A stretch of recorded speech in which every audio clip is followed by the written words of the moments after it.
Because what I do because we don't have that capsules with us. So usually we don't have. So I cut the stents.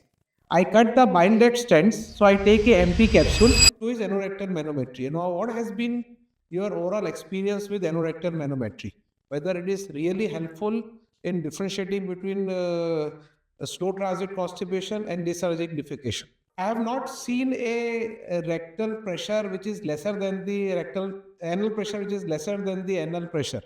I have not seen. So most of the times, the patient when he tries to strain, the anal pressure is also high, the rectal pressure is also high, and all of them have dysenergy. Like we, જે મેં જે anorectal manometry કરી છે, I must have done lots of, but I have not seen a proper like all of 80% will have dysarthritic defecation. Then the second test comes as then when you have, so you require two diagnostic tests. You have a defecate, you have to go for a anorectal manometry, and the second test you have to go for is balloon expulsion test. Now, what is your protocol for a balloon expulsion test? Well, that is a big because usually when you go for that rectal inhibitory reflex measurement, then you inflate with what water or air. So when you invert 60 ml of air inside the balloon, and then you look for the relaxation of the internal external anal sphincters. So when you go for balloon expulsion test, you inflate water, and then you look. Then what do you do? Tell the there is a left lateral decubitus only. Okay. Huh. Okay. Okay. So any other thing you do? Because I usually attach the weights. What I attach 200 grams of any weight. Usually I tie a pint, 2 pints of either 5% dextrose or metroger. Or you can put a bowl, or I tie a weight. I tie a weight to that catheter, and then 30 seconds is the usually time from which the patient should be able to expel the balloon. And that I find is a much better test as compared to anorectal manometry for diagnosis of dysarthritic defecation, which has been my when I so if you can just go for a sometimes we can do just before the colonoscopy also. When the patient is fully cautious, you can ask before doing the colonoscopy, you can ask them to expel the balloon in the colonoscopy room itself rather than going for anorectal manometry and all those things. So anorectal manometry plus a balloon expulsion test all usually go hand in hand. So other anorectal manometry features are that we see is that rectoanal inhibitory reflex, where we look and inflate the balloon. Here also, what I found is if the patient has a hugely dilated rectum, the small amount of air inflation may not cause the anal sphincters to relax. Here we are looking for internal sphincter relaxation. In the balloon expulsion test, we are looking for external anal sphincter relaxation. Here is this is a autonomic response where there will be a internal anal sphincter relaxation. So when you inflate the balloon, the internal anal sphincter should start relaxing, and when you deflate it, it should again start contracting, which I have found. So initially there is a fall in pressure of the anal, and then when you inflate the balloon, there is a fall in pressure, and when you deflate the balloon, there is a rise in pressure. So that is so I used to do it in. I am not nowadays it has decreased in. But previously, when I used to get children, like 10, 15 years back, because I used to avoid anesthesia, so I put them in their mother's lap and then give them inflate their balloon to look for Hirschsprung disease. It's a good test to exclude Hirschsprung. It's not a test to diagnose, but to exclude. A positive test means a positive reflex excludes Hirschsprung disease in all cases. So these are the two things for anorectal manometry, balloon expulsion test, and this. Then I come to colonic transit studies. So any one of you have done colonic transit studies? Because what I do because we don't have that capsules with us. So usually we don't have. So I cut the stents.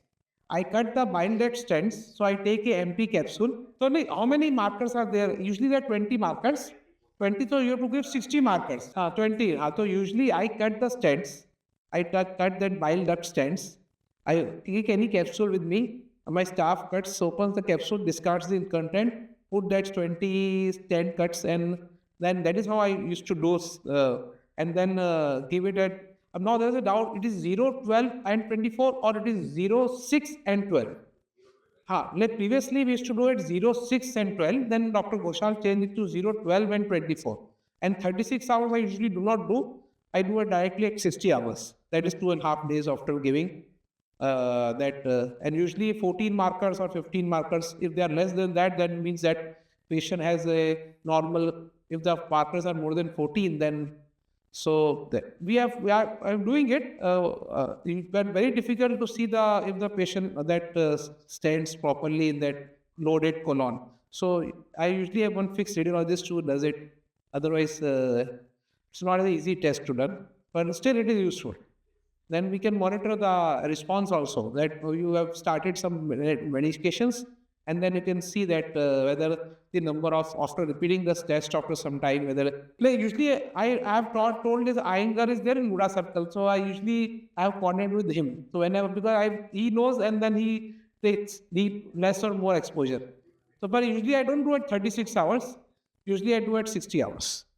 And not commonly done test, but still whatever is required, I do that colonic. So do this anorectal manometry, balloon expulsion test, and then and then this colonic transit. So this should cover almost everything, but these are usually not covered easily under Mediclaim and all those things. So we don't find it easily, not very costly, but still patient has to spend time, he has to take that capsule and then go for that X-ray, and then so that is what timing is important. So this is I want to discuss about the investigations for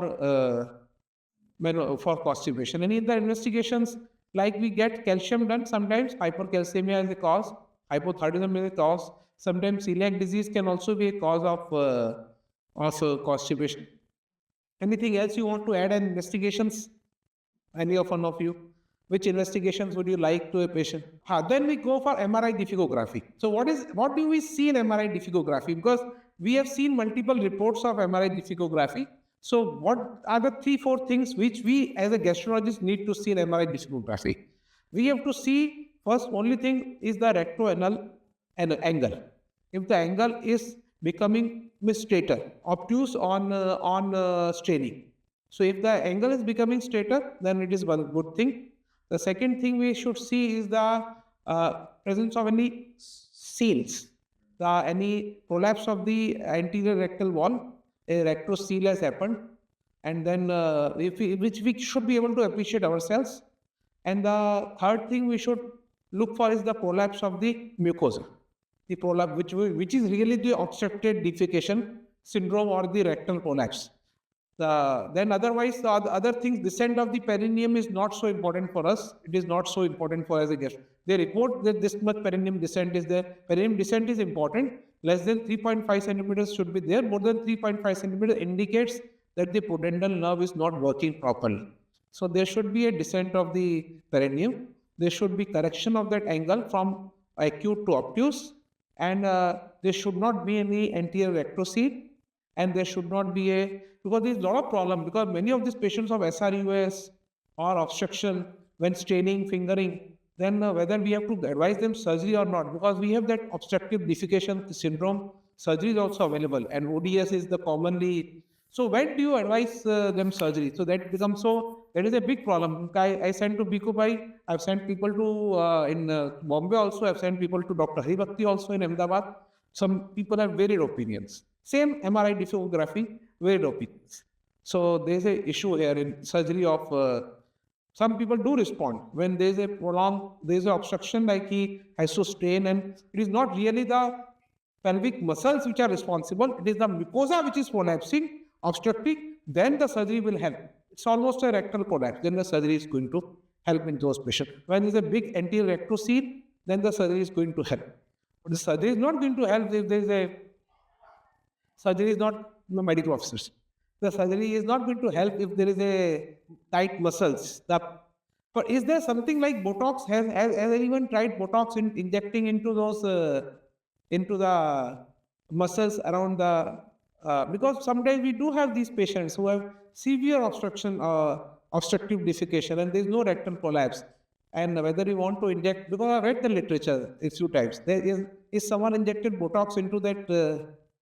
So if someone has idea of Botox, Pankaj, no, you don't, and any Botox injections have been done.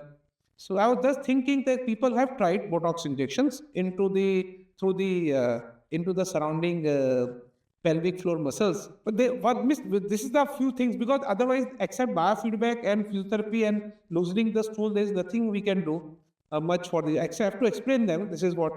So anyone of so by treatment wise, Himanshu will take. Anything else you want to cover in investigations?